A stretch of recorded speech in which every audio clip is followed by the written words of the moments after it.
From Washington, this is VOA News.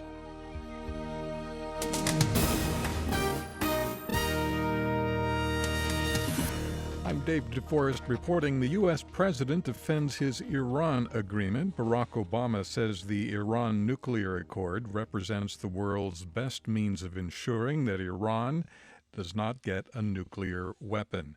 Mr. Obama spoke at a news conference today. This nuclear deal meets the national security interests of the United States and our allies. It prevents the most serious threat, Iran obtaining a nuclear weapon. Mr. Obama faces wide opposition to the pact, mainly from Republicans. The Greek parliament has approved the package of reforms demanded by the country's creditors in a vote that was taken early Thursday morning in Greece. The ruling Syriza party was able to pass the bill with support from pro-European opposition parties. The bill, submitted Tuesday, specifies new taxes, pension reforms, and tighter supervision of government finances. Suspected Boko Haram militants have killed at least 45 people in northeastern Nigeria. Witnesses say gunmen stormed the town of Mainok on Monday and killed at least 30 people.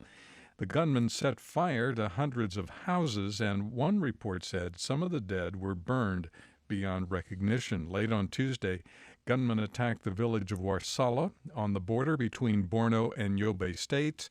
A resident of the village says 15 people were killed. A resident says thousands of people in the area are fleeing their homes. Ukrainian officials say 8 soldiers have been killed and 16 wounded in fighting between government forces and pro-Russian rebels. The death toll released Wednesday was the highest one-day toll for more than a month. A truce signed by Russia, Ukraine, France, and Germany requires both sides to withdraw heavy weapons from the line of fire, but violations are regularly reported on both sides. This is VOA News. The leader of Afghanistan's Taliban insurgency is endorsing the group's political negotiations with the Kabul government and foreign countries. Ayaz Gul reports. Taliban chief Mullah Omar annually releases messages in connection with the Muslim Eid festival, but his statement Wednesday offered an unprecedented defense of the recent engagement with Afghan and foreign peace negotiators. The reclusive Taliban leader said the dialogue is a religiously legitimate strategy and is part of efforts aimed at driving foreign troops from Afghanistan. Therefore, Mullah Omar says the Taliban's political endeavors as well as its interactions with Afghans and foreign countries are aimed at bringing an end to the so-called occupation and to establish an independent Islamic system. Ayaz Gul, Islamabad. The U.S. space agency NASA is releasing photos from its New Horizons mission that show icy mountains on the surface of Pluto.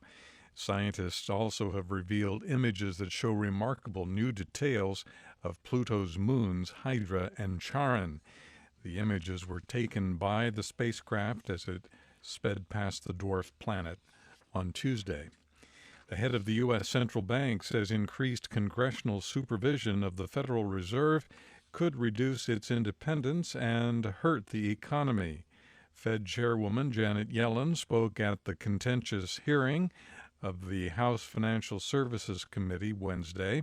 She said efforts to further increase transparency could, quoting now, undermine the Federal Reserve's ability to make policy in the long run best interest of American families and businesses. Mexican troops were deployed Wednesday in the municipality of Badiraguato, including roads leading to La Tuna, the birthplace of drug lord Joaquin El Chapo Guzman. Officials are trying to recapture him following his recent escape from prison.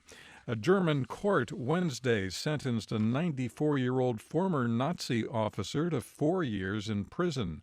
Oskar Groening had worked as a bookkeeper in the Auschwitz death camp during World War II.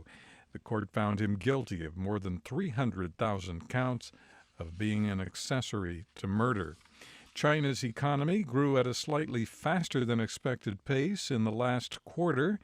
According to an official data released by the Chinese government on Wednesday, the second quarter growth rate of 7% is equal to that of the previous quarter. A group of human rights organizations is urging U.S. President Barack Obama to use his upcoming trip to Kenya to press the government to improve its human rights record. Human Rights Watch released a letter Wednesday on behalf of 17 rights organizations. The letter said the organizations are concerned that Kenya's president is undermining the country's constitution and its commitment to international human rights law. From the VOA News Center in Washington, I'm Dave DeForrest. That's the latest world news from VOA.